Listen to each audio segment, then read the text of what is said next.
Sure.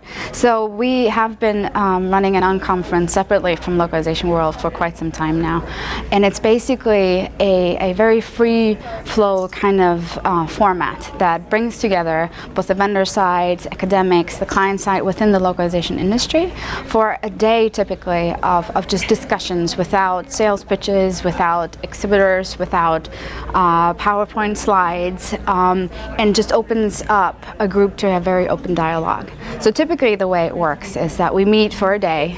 We spend about an hour and a half of creating an agenda, and that's typically done either with ideas that were presented through LinkedIn or a different forum, or even just the people would walk in. We give them a pen and a piece of paper and say, here, write down your idea.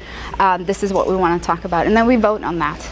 At the Localization World conferences, we run it a little bit differently. We recognize that we don't have attendees coming in for the entire day.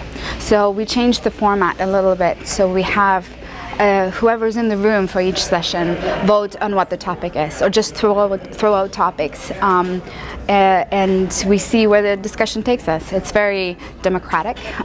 There's a couple of rules. It's like you can't sell, you can't advertise your services or say I'm looking for services, and the other one is if it's a topic that doesn't interest you, you're encouraged to get up and leave and come back and when it's a topic that is right for you. So it's a way of getting into a discussion. We quite often, especially over the last 2 years, have seen that people will bring in topics that were part of the keynote or part of a panel and say, I want to deep dive on this. I want to see a little bit more. I want to hear what other people think about this.